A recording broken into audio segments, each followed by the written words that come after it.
नमस्ते बच्चों, कैसे हो बच्चों। मैं आपकी हिंदी फरदा मिस बोल रही हूँ बच्चों। अच्छा बच्चों, हम प्रीवियस लेसन में 9th स्टैंडर्ड क्लास में क्या देखा था बच्चों। हाँ, प्रीवियस लेसन में हमने शुभ कामना का मतलब क्या है। हाँ, बहुत अच्छा गुड लक के लिए बोला जाता है।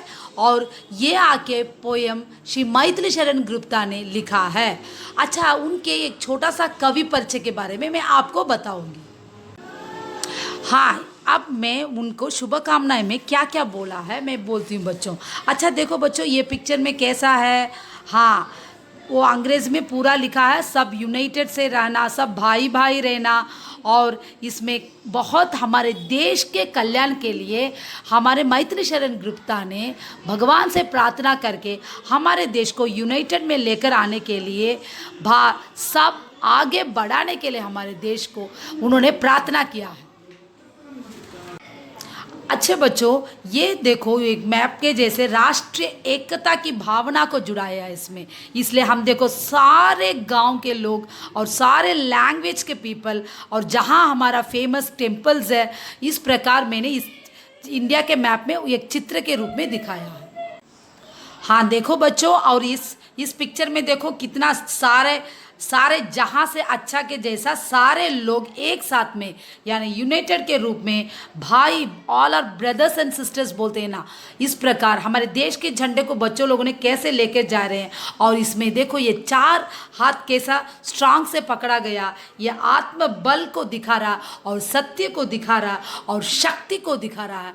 यही इस पद्य में हमारे मैथिली शरण गुप्ता ने बोला है। अच्छा बच्चों, हमने पिछले पार्ट में यानी शुभकामनाएं को देख दिया। आप नए पार्ट में यानी गद्य इज अ प्रोज, इसमें एक अच्छे से नेता के बारे में हम देखने वाले हैं। वो है हमारे भारत रत्न कामराज। उनके बारे में एक छोटा सा मैं लेखक परिचय आपको देती हूँ। वो एक अच्छा से आदमी है पहले, और उनके पास निस्वार्थ अनसेल्फिश है वो मैन, और कर्मवीर मैन ऑफ एक्शन है। शिक्षा ने पढ़ाई के नॉलेज को प्रधान डोनेशन में आग्रणी इज ए लीडर। लेकिन क्योंकि कामराज ने पढ़ा नहीं, लेकिन उन्होंने बच्चों को पढ़ने के लिए बहुत कोशिश किए थे। और गरीबों के हितैषी इज़ अ वेल विशर है, भलाई देखते हैं, गरीबों को अच्छा करने के लिए, वो भलाई करने के लिए देखते हैं। और स्पष्टवादी मीन्स सबको प्रकट करना, दुख सुख सब में वो पीपल को मानते थे। और उस प्रकार सुधारवादी भी क्लियरली टू करेक्ट, और उनकी प्रशंसा इज़ अ प्राइस करे। इन्होंने कितना अच्छा काम किया है, इनकी प्रशंसा बोली ही नहीं जाती। ऐसे कार्य के लिए ये बहुत फेमस एक नेता है, वो है कामराज। अच्छा बच्चों, मैंने आपको पहले हमारे भारत रत्न कामराज के एक छोटा सा लेखक परिचय मैंने बोल दिया था। अब उनके जन्म के बारे में मैं बोलने वाली हूँ। उनका पूरा नाम है कुमारस्वामी कामराज। उनका जन्म 15 जुलाई 1903। इसे हिंदी में कैसे बोला जाता है मालूम? 15 जुलाई 1903 को तमिलनाडु के विरुदुनगर में हुआ। उनका बर्थ प्लेस कौन सा है? विरुदुनगर। उनके माता पिता श्रीमती व श्री कामाक्षी, माँ का नाम क्या है? श्री कामाक्षी, और पिता का नाम कुमारस्वामी थे। ये दोनों बहुत गरीबी थे। और उनका घर कैसा मालूम? वो हट जैसा होता। हट का मतलब क्या है? कुटिया। अच्छा, हमारे कामराज आपकी बाल्य अवस्था में ही पिताजी की मृत्यु हो गई। हाँ, हमारे कामराज छोटे बच्चे में ही उनके पिता को खो दिया। तब उनका घर का वातावरण कैसे होगा बच्चों? मालूम है ना आपको? जो पिता नहीं है वहाँ पे क्या नहीं रहेगा? पैसा नहीं रहेगा, क्योंकि पिताजी ने ही घर में से बाहर जाकर कमा के घर की देखभाल करते हैं। लेकिन यहाँ पे कामराज वैसे ही एक हाल में थे, जो पिता अपने बचपन में ही यानी कामराज बाल्य अवस्था चाइल्डहुड में ही उनके पिता खो गए। उसके बाद ही दादा की देख रेख में रहने लगे। हाँ, ये इनको कौन पाला था मालूम? उनके दादा मीन्स उनके पिता को बोला जाता है, वही उनका देख रेख किया था। हाँ, सब घर में नाना नानी दादा दादी ही पोते को पालते हैं। इसी प्रकार कामराज भी बड़े होने के लिए उनके दादा ही सपोर्ट में किया था। हाँ बच्चों, कामराज के घर की आंतरिक स्थिति नहीं के बराबर, नहीं का मतलब क्या है, कुछ भी नहीं था उनके घर में, क्योंकि उनके पिताजी उनकी छोटी उम्र में यानी चाइल्डहुड में ही वो खो गए थे, यानी मृत्यु हो गई उनकी। इसलिए सिर्फ प्रारंभिक शिक्षा यानी वो पालवड़ी ऐसे बोलते हैं ना, उसी क्लास को जाकर, और उनके घर का सिचुएशन कैसा था, बिना पैसे के, क्योंकि पिता नहीं है तो वहाँ पे कोई अर्निंग नहीं रहेगा। इसलिए कामराज ने क्या किया था, उन्होंने प्रारंभिक शिक्षा ही सिर्फ गए थे, और उसके बाद छोटे बच्चे में कहाँ पे चले गए, नौकरी में लगे। शिक्षा से ज़्यादा अनुभव उन्हें समाज से मिला। हाँ, पढ़ाई से उनका एक्सपीरियंस ही इस सोसाइटी को उनको पहचान आइडेंटिफिकेशन उन्होंने किया था। हाँ, 16 साल में आप राजनीति में प्रवेश हुए थे। हाँ, हमारे कामराज 16th सेंचुरी में पॉलिटिशियन में एंटर हुए थे। तब वंदे मातरम आपका प्यारा, ये हमेशा वंदे मातरम का वो घोषणा प्यार से बहुत एनर्जेटिक एंथुसियाज्म से बोलते थे। आपने सर्वप्रथम वैक्कम सत्याग्रह में भाग लिया था। वर्ल्ड में ये सत्याग्रह का ये जो घोषणा मिला था, उसमें ये हमेशा पार्टिसिपेट करते थे। आप सत्यमूर्ति से प्रेरणा प्राप्त कर देश की आज़ादी के लिए आवाज़ उठाने लगे। आप सत्यमूर्ति एक फेमस वो भी एक लीडर थे इनके, उनके हिंट को लेकर इन्होंने हमारे देश के फ्रीडम के लिए यानी आज़ादी के लिए हमेशा आवाज़ मीन्स चारों तरफ हमारे भारत माता के लिए जय बोलने का उनका आदत था। पूज्य बापू से संपर्क, कौन है पूज्य बापू, हमारे फादर ऑफ नेशन, हाँ हमारे पिता है, देश के पिता, सो गांधी जी है। संपर्क प्राप्त कर नामक सत्याग्रह में आपने अपने को जुड़ाया था। हाँ, उनकी वो प्रिंसिपल को देखकर ये भी सत्याग्रह में शामिल हुए थे। धीरे धीरे आपकी सोच राष्ट्रीय उद्धार में बदली और आप एक निष्ठावान व कर्मठन संगठन बने, और ये राष्ट्रधोर मीन्स नेशनलिज्म उसमें चेंज हुए थे स्लोली हमारे कामराज।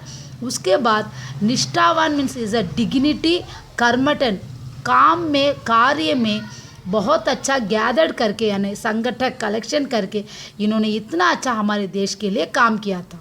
आपकी कार्य कुशलता व अनुभव ने आपको कांग्रेस का अध्यक्ष बनाया। हाँ, इसी से उनका काम देखकर, उनके एक्सपीरियंस या अनुभव इस एक्सपीरियंस को देखकर कांग्रेस में उनको अच्छा सा एक काउंसलर, अध्यक्ष मीन्स काउंसलर एक पोस्टिंग है वो मिला था उनको।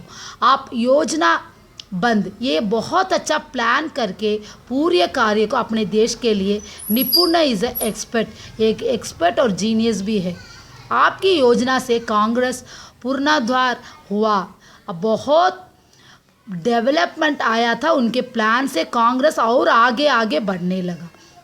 आपकी विशेषता अन्याय को ऊपर उठाने में रही। हाँ, इनका स्पेशलिटी काम है, जो हमारे देश के लिए अन्यों के बराबर देखते हैं उनके सामने ये इन फ्रंट ऑफ बहुत धैर्य से करके हमारे देश के लिए लड़ते थे। हाँ बच्चों, उनके जन्म के बारे में मैंने बताया था, और उन्हें 16th सेंचुरी में उन्होंने राजनीति में कैसे प्रवेश किया हमारे कामराज ने उसके बारे में बताया था। उन्होंने कितने तकलीफ़ों को टॉलरेट किया उसके बारे में बताया था।